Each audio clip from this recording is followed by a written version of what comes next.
China ಶಕ್ತಿಗೆ ಬೆಚ್ಚಿ ಬಿದ್ದ ಅಮೆರಿಕ, ಯಾಮಾರಿದ್ರೆ ಅಮೆರಿಕವೇ ಧ್ವಂಸ. ಹಂಗಿದ್ದ ಡ್ರ್ಯಾಗನ್ ಹಿಂಗ್ ಬೆಳೆದಿದ್ದು ಹೇಗೆ? 20 ಮಿನಿಟ್ಸ್, ಜಸ್ಟ್ 20 ನಿಮಿಷ ಸಾಕು, ಚೀನಾ ಅಮೆರಿಕ ಸೇನೆಯನ್ನ ಕ್ಷಣ ಮಾತ್ರದಲ್ಲಿ ಧ್ವಂಸ ಮಾಡುತ್ತೆ. ಅಮೆರಿಕದ ಎಲ್ಲ ವಿಮಾನ ವಾಹಕ ನೌಕೆಗಳನ್ನ ಅವರು ಮುಳುಗಿಸ್ತಾರೆ. ಅವರ ಹೈಪರ್ಸಾನಿಕ್ ಮಿಸೈಲ್ಗಳು ಪ್ರತಿ ಕ್ಷಣವೂ ಅಮೆರಿಕವನ್ನ ಬೆದರಿಸ್ತಾ ಇವೆ. ಇನ್ಮೇಲೆ ಯಾವ ರೀತಿಯಲ್ಲೂ ಚೀನಾವನ್ನ ನೆಗ್ಲೆಕ್ಟ್ ಮಾಡೋಕೆ ಆಗಲ್ಲ.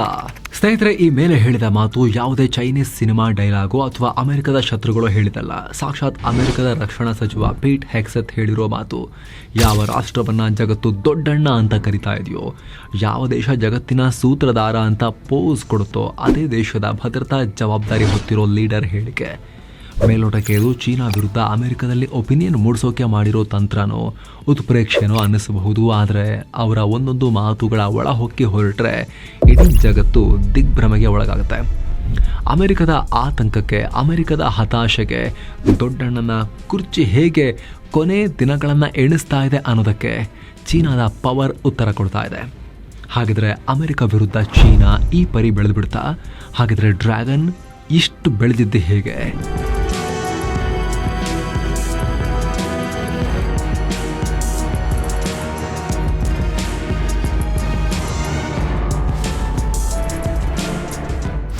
ಆಗ ತಮ್ಮನಿಂದಲೇ ಸೋಲು, ಈಗ ವೈರಿ ಎದುರು ಗುಟರು. ಸ್ನೇಹಿತರೆ, ಹುಟ್ಟಿದಾಗ ಚೀನಾ ಹೇಗಿತ್ತ ನೋಡಿ ಸ್ಕ್ರೀನ್ ಮೇಲೆ.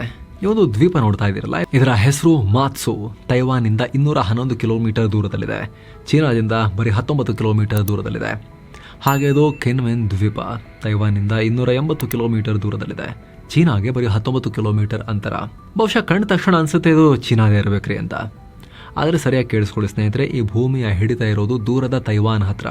1949ರ ಯುದ್ಧದಲ್ಲಿ ಚೀನಿಯರನ್ನ ಸೋಲಿಸಿ ಅವರ ಬಾಗಿಲಲ್ಲೇ ಇದ್ದ ಈ ದ್ವೀಪಗಳನ್ನ ತೈವಾನೀಸ್ ತಮ್ಮ ಹತ್ರ ಉಳಿಸ್ಕೊಂಡಿದ್ರು. ಬೋಟ್ ಹತ್ಕೊಂಡು ಬಂದಿದ್ದ 5,000 ಚೀನಿಯರನ್ನ ಬಂಧಿಸಿ 5,000 ಸೈನ್ಯವನ್ನ ವಾಪಸ್ ಅಟ್ಟಿದ್ರು. ಹಾಗಂತ ಚೀನಾಗೆ ಇದನ್ನ ಈಗ ವಾಪಸ್ ತಗೊಳ್ಳೋಕೆ ಕಷ್ಟ ಅಂತೇನು ಹೇಳ್ತಾ ಇಲ್ಲ ನಾವು. ತೈವಾನ್ ಮುಟ್ಟಿದ್ರೆ ಎಲ್ಲಿ ಯುದ್ಧ ಆಗುತ್ತೆ ಅನ್ನೋ ಭಯದಿಂದ ಎರಡೂ ಸೇನೆಗಳು ಸುಮ್ಮನಿವೆ. ಆದರೆ ಅವತ್ತು ಅಂಥ ಪರಿಸ್ಥಿತಿಯಲ್ಲಿದ್ದ ಚೀನಾ, ತನ್ನ ಕರಳು ಬಳ್ಳಿಯಂತಿದ್ದ ಚಿಕ್ಕ ಸೇನೆಯ ಮುಂದೆ ಮಂಡಿಯೂರಿದ್ದ ಚೀನಾ, ತನ್ನ ಮನೆ ಬಾಗಿಲಿನ ದ್ವೀಪವನ್ನ ಗೆಲ್ಲಲಾಗದ ಚೀನಾ ಈಗ ಅಮೆರಿಕಗೆ ಸವಾಲೆಸಿತಾ ಇದೆ ಹೇಗೆ? ಚೀನಾ ಈಗ ಜಗತ್ತಿನ 33% ನೌಕಾ ಬಲವನ್ನು ಹೊಂದಿದೆ. ಅಂದರೆ ಇಡೀ ಜಗತ್ತಿನ ನೌಕಾಪಡೆಯನ್ನು 100 ಅಂತ ಪರಿಗಣಿಸಿದ್ರೆ ಅದರಲ್ಲಿ 33% ಚೀನಾದು.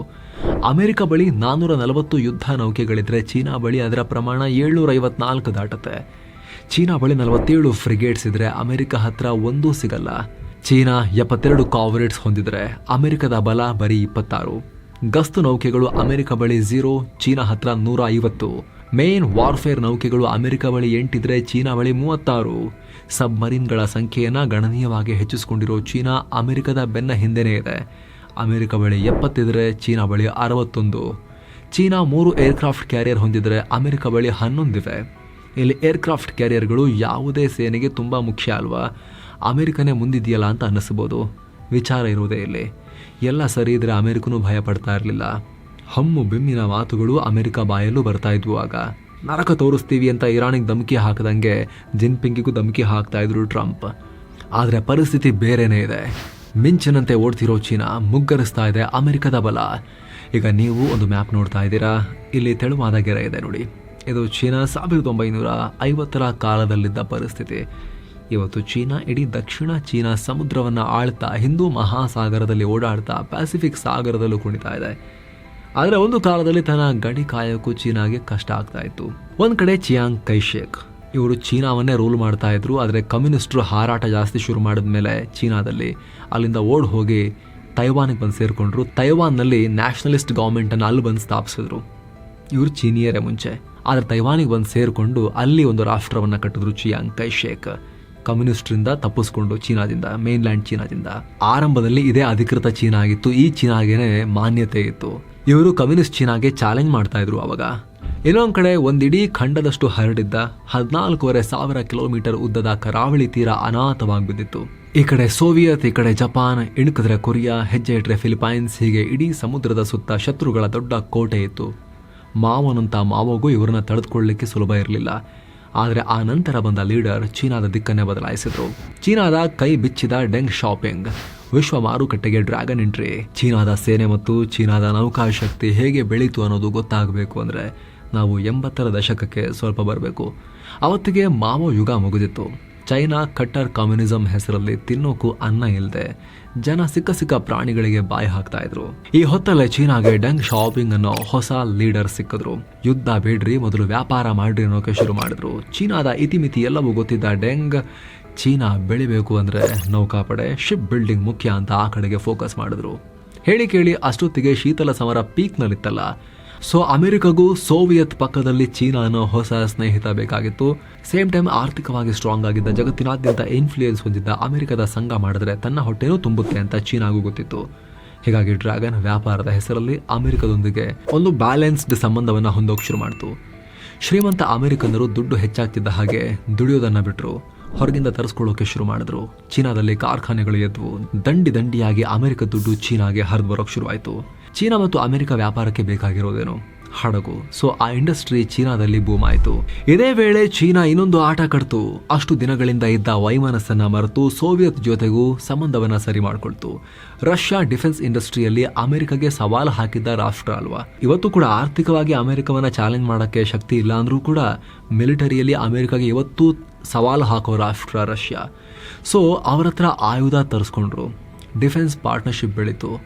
ಅಮೆರಿಕದ ದುಡ್ಡು, ರಷ್ಯಾದ ಟೆಕ್ನಾಲಜಿ, ಇಂಡಿಪೆಂಡೆಂಟ್ ಆಗಿ ಒಂದಷ್ಟು ನಕಲು ಕುತಂತ್ರ ಎಲ್ಲ ಸೇರಿ ಚೀನಾ ನೌಕಾಶಕ್ತಿಯಾಗಿ ಎಮರ್ಜ್ ಆಯಿತು.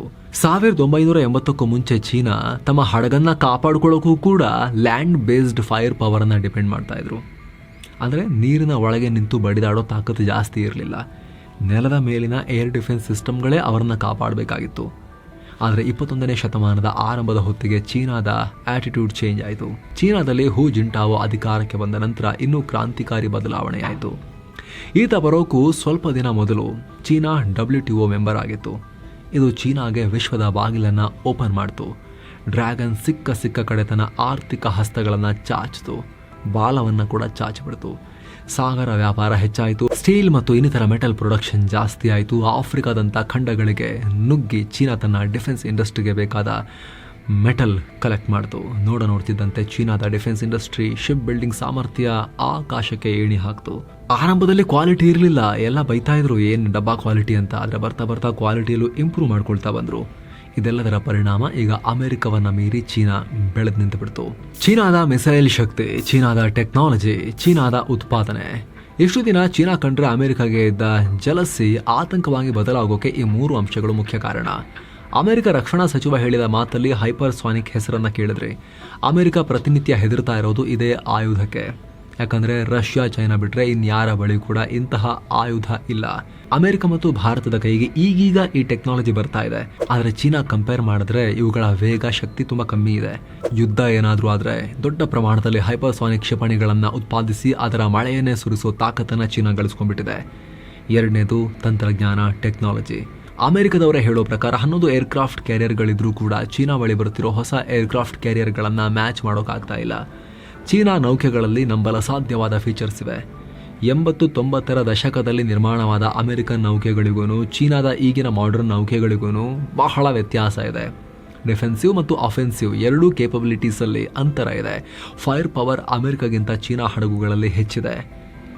ಉತ್ಪಾದನೆ, ಜಗತ್ತಿನ 51% ನೌಕೆಗಳನ್ನು ಚೀನಾ ಒಂದೇ ಉತ್ಪಾದಿಸುತ್ತೆ. ದಕ್ಷಿಣ ಕೊರಿಯಾ, ಜಪಾನ್, ಯುರೋಪಿಯನ್ ಯೂನಿಯನ್ ಎಲ್ಲರೂ ಸೇರಿದ್ರೂ ಕೂಡ ಇದನ್ನ ಮ್ಯಾಚ್ ಮಾಡೋಕೆ ಆಗಲ್ಲ. 2002ರಲ್ಲಿ ಚೀನಾದ ಶಿಪ್ ಬಿಲ್ಡಿಂಗ್ ಬಜೆಟ್ ಬರೀ $7 ಬಿಲಿಯನ್ ಇತ್ತು. ಈಗ $32 ಬಿಲಿಯನ್ ತಲುಪಿದೆ. ಇನ್ನು ಕೆಲವೇ ವರ್ಷಗಳಲ್ಲಿ $50 ಬಿಲಿಯನ್ ತಲುಪಬಹುದು ಅಂತ ಎಕ್ಸ್ಪರ್ಟ್ಸ್ ಹೇಳ್ತಾ ಇದ್ದಾರೆ. ಹೀಗಾಗಿ ಅಮೆರಿಕ ತುಂಬಾ ಚಿಂತೆಗೆ ಬಿದ್ದಿದೆ. ಎಡವಿದ್ದಲ್ಲಿ ದೊಡ್ಡಣ್ಣ, 2ನೇ ಮಹಾಯುದ್ಧದ ನಂತರ ಸೋವಿಯತ್ ವಿರುದ್ಧ ಇನ್ಸ್ಟಂಟ್ ಆಗಿ ಬೆಳಿಬೇಕು ಅಂತ ಅಮೆರಿಕ ಮಿತ್ರ ರಾಷ್ಟ್ರಗಳ ಮೇಲೆ ಡಿಪೆಂಡ್ ಆಯಿತು. ಜಪಾನ್, ಸೌತ್ ಕೊರಿಯಾದಂತಹ ದೇಶಗಳಲ್ಲಿ ತನ್ನ ಹೂಡಿಕೆ ಮಾಡಿ ಅಲ್ಲಿಂದ ಹೆಚ್ಚಿನ ಹಡಗುಗಳನ್ನು ಮ್ಯಾನುಫ್ಯಾಕ್ಚರ್ ಮಾಡಿಸ್ಕೊಳ್ತು. ಇದರಿಂದ ಅಮೆರಿಕದ ಶಿಪ್ ಬಿಲ್ಡಿಂಗ್ ಇಂಡಸ್ಟ್ರಿ ಮಲ್ಕೊಂಡ್ಬಿಡ್ತು. ಸೇನೆ ಬಿಟ್ರೆ ಅಲ್ಲಿನ ಉದ್ಯಮಿಗಳ ಯಾರೂ ಶಿಪ್ ಮಾಡಿಕೊಡಿ ಅಂತ ಕೇಳಲಿಲ್ಲ. ಹೈ ಕಾಸ್ಟ್ ಲೇಬರ್, ದುಬಾರಿ ಪ್ರೊಡಕ್ಷನ್ ಅಮೆರಿಕವನ್ನ ಹಿಂದಕ್ಕೆ ಹಾಕ್ತು. ಒಂದ್ ಕಡೆ ಚೀನಾ ಲೋ ಕಾಸ್ಟ್ ಅಲ್ಲಿ ತನ್ನ ಅಗಾಧ ಸಂಪನ್ಮೂಲ ಇಟ್ಕೊಂಡು ಗುಣಮಟ್ಟದ ಶಿಪ್ ಮಾಡಿಕೊಡ್ತಾ ಇದ್ರೆ, ಆ ಕಡೆ ಅಮೆರಿಕ ನಷ್ಟಕ್ಕೀಡಾಯಿತು.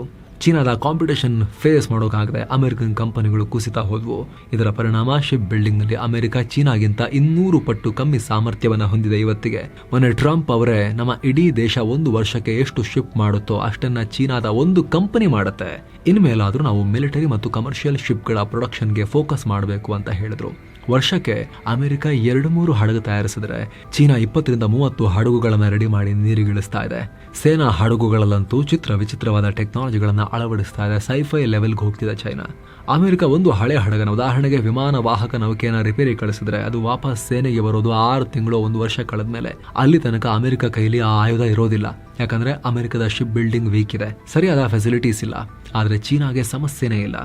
ಯುದ್ಧ ಶುರುವಾದರೂ ಚೀನಾ ವೇಗವಾಗಿ ಶಿಪ್ಗಳನ್ನು ತಯಾರಿ ಮಾಡಿ ಯುದ್ಧಕ್ಕೆ ಇಳಿಸೋ ಕೇಪಬಿಲಿಟೀಸ್ ಅನ್ನ ಹೊಂದಿದೆ.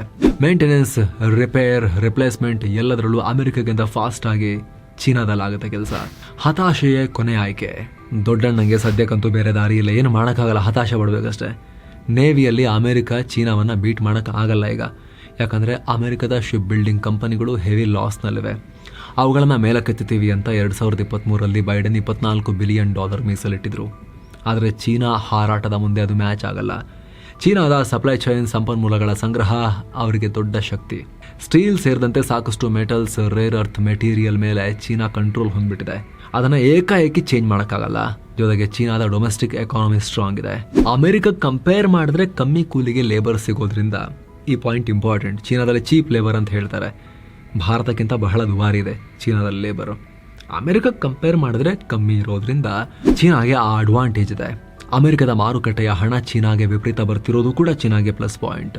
ಇವತ್ತು ಕನ್ಸ್ಟ್ರಕ್ಷನ್ ಆಗ್ತಿರೋ ಕಮರ್ಷಿಯಲ್ ಮತ್ತು ಸೇನಾ ಹಡಗುಗಳ ಪೈಕಿ 57% ಚೀನಾ ಕಂಪನಿಗಳ ಕೈಯಲ್ಲಿವೆ.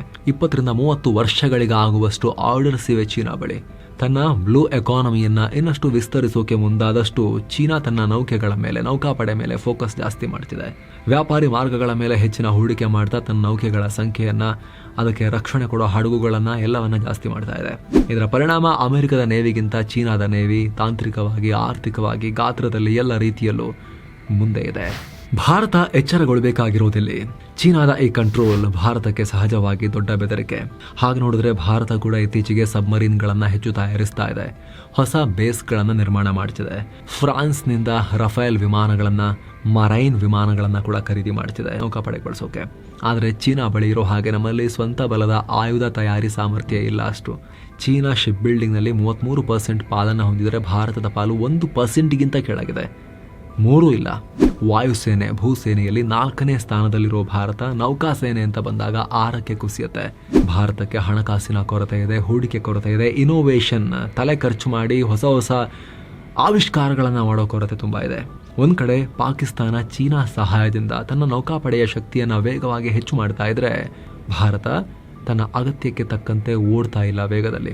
ಭಾರತದ ಬಳಿ 11,000 ಕಿಲೋಮೀಟರ್ ಕರಾವಳಿ ಇದೆ. ಚೀನಾ ಬೆದರಿಕೆ ಹೆಚ್ಚಾಗ್ತಾನೆ ಇದೆ. ಫ್ಯೂಚರ್ನಲ್ಲಿ ಸೂಪರ್ ಪವರ್ ಆಗ್ಬಿಡ್ಬೇಕು, ನಾವು ವಿಶ್ವಗುರು ಆಗಬೇಕು, ಬ್ಲೂ ಎಕಾನಮಿ ಬೆಳಿಬೇಕು ಅಂದ್ರೆ, ಆಮದು ರಫ್ತು ಹೆಚ್ಚಾಗಬೇಕು ಅಂದ್ರೆ ಸಲೀಸಾದ ಸಾರಿಗೆ ವ್ಯವಸ್ಥೆ, ಕರಾವಳಿ ಭದ್ರತೆ ಬೇಕೇ ಬೇಕು. ಹೀಗಾಗಿ ಭಾರತ ಇದರಲ್ಲಿ ಇನ್ನಷ್ಟು ವೇಗವಾಗಿ ನುಗ್ಗೋ ಅಗತ್ಯ ಇದೆ. ಭಾರತದಲ್ಲಿ ಡಿಫೆನ್ಸ್ ಮ್ಯಾನುಫ್ಯಾಕ್ಚರಿಂಗ್ ಮತ್ತು ಪ್ರೊಡಕ್ಷನ್, ಶಿಪ್ ಬಿಲ್ಡಿಂಗ್ ಇತ್ತೀಚೆಗೆ ಒಂದಷ್ಟು ವೇಗವನ್ನು ಪಡ್ಕೊಂಡಿದೆ. ಆದರೆ ಸೂಪರ್ ಪವರ್ ಕನಸಿಗೆ ಈ ವೇಗ ಸಾಕಾಗಲ್ಲ, ಇನ್ನೂ ವೇಗ ಬೇಕು.